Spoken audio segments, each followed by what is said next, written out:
Paperless Post. Let's talk business. Paperless Post is an online stationery company that makes beautifully designed e-cards for all occasions. James Hirschfeld co-founded Paperless Post with his sister Alexa while he was still a student at Harvard. Well, here we are with James Hirschfeld of Paperless Post, one of my favorite companies ever. So how are you doing?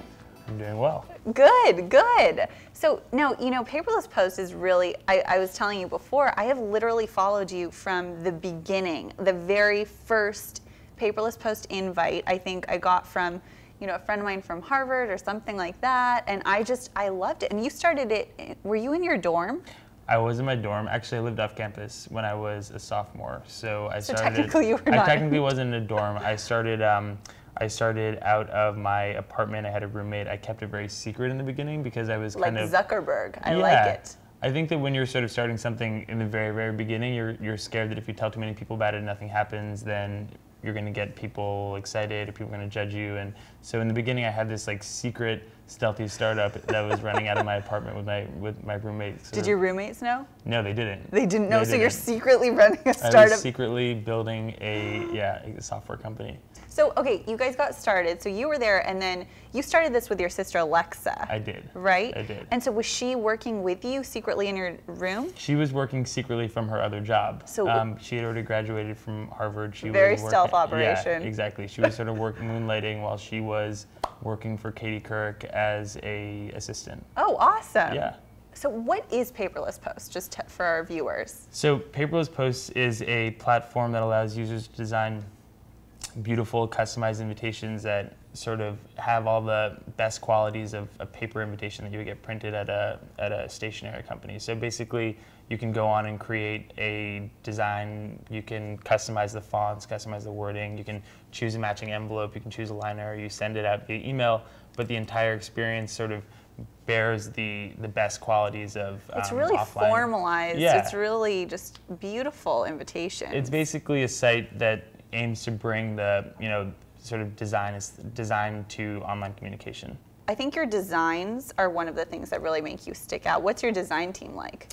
So our design team is really strong, and we're really proud of them. We do the vast majority of our design work in-house. Okay. So it's basically a team of 6 professionals and a creative director, and they basically are just churning out designs all day long. It's really cool. Is it because I heard you cut out the designs and you scan them in and there are a huge number of methods that we use to create designs that really sort of speak to the consumer and designs that they think that they associate with value and want to send. So we do mixed media, we use photography, we use scanning, we use collage, we use It must look paint, like a huge craft It fair. does. I don't think it looks like most startups, I have to say.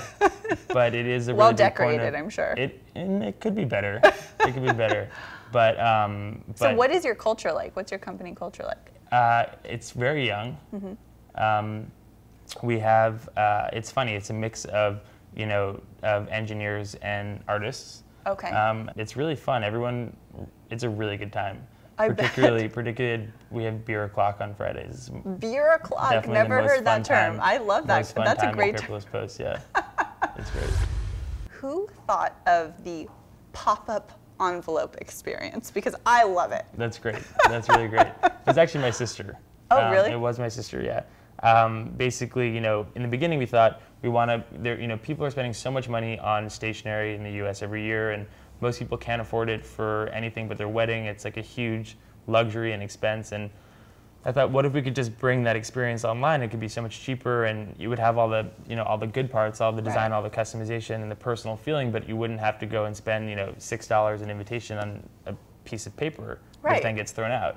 Totally. And so the original vision was just to give users the tools to make a piece of online communication that looked more special than an email. And that was sort of how we built it until the very last moment. My sister said, we're operating with this metaphor of stationery, and the designs are really beautiful, but if we really want to drive the point home, maybe we should just add this envelope, and people will really get it. It can be personally addressed, so it feels more personal, and no one will be confused about what this thing is. It'll kind of really hit the message home. And so I thought, that sounds really dumb. sounds kind of tacky. I couldn't really see it.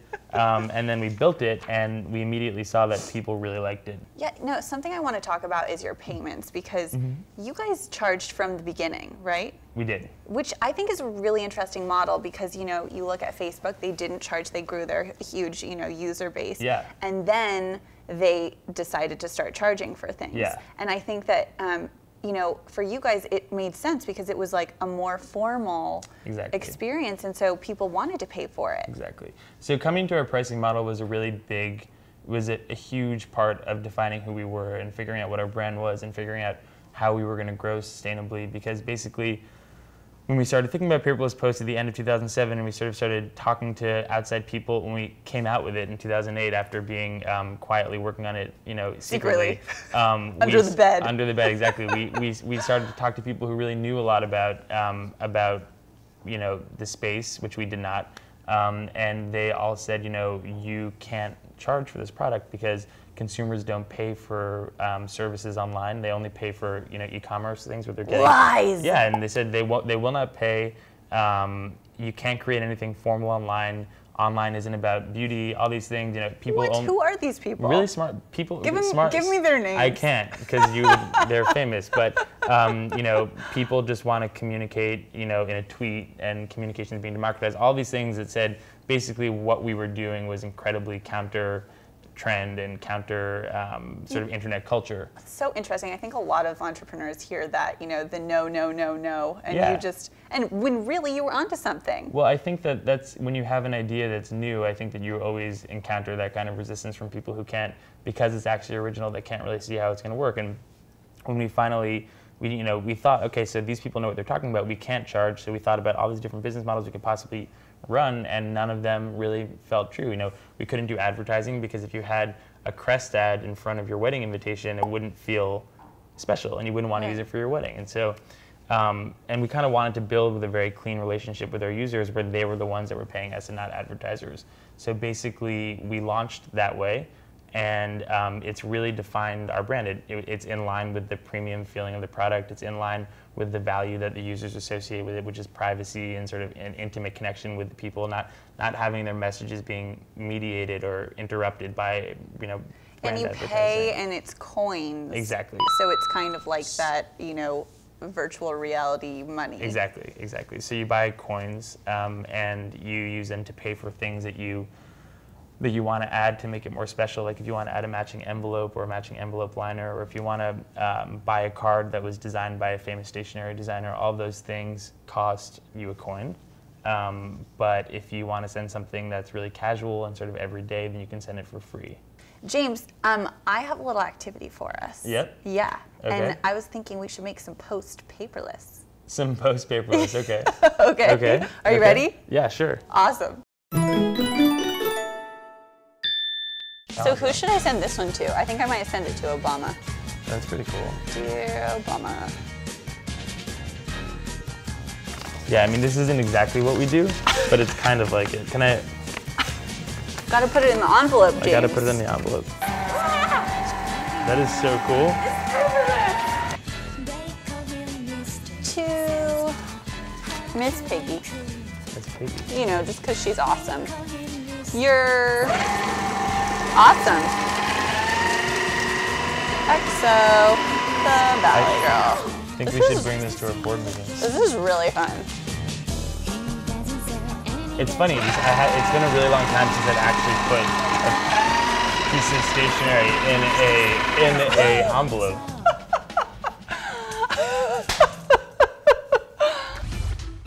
I'm like the Valley Girl. And I'm like James Hirschfeld from Paperless Post. Well, that was fun. That was great. And now it's time for your Dits moment. I'm like the Valley Girl. And I'm like James Sorry. I told you, it's another. Okay. Everyone does.